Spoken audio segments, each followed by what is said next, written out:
పూర్వాసంధ్యా ప్రవర్తితే, నిద్ర లేవాల్సిన సమయం కూడా తూర్పు దిశలో తూర్పు రేఖలు తెల్లవారుతుంటేనే నిద్ర లేవాలి మనం.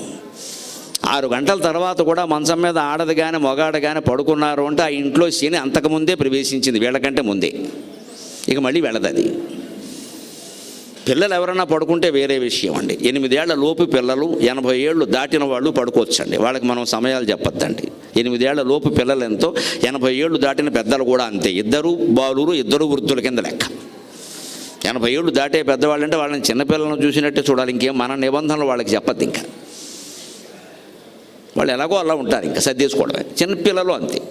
8 ఏళ్ళు దాటుతున్నాయి అంటే నేర్పాలి ఖచ్చితంగా. ఓ గిల్లేనా లేపాలి వాడిని. ఈ కాలం పిల్లలు ఇంతేనండి అంటే కుదరదండి అక్కడ. పోనీ వాళ్ళ ఉద్యోగాల కారణంగా ఇంటి నుంచి పని చేస్తున్నారు, ఏదో వాళ్ళకి పని 11, 12, 1 గంట కూడా అయిపోతుంది ఒక్కోసారి.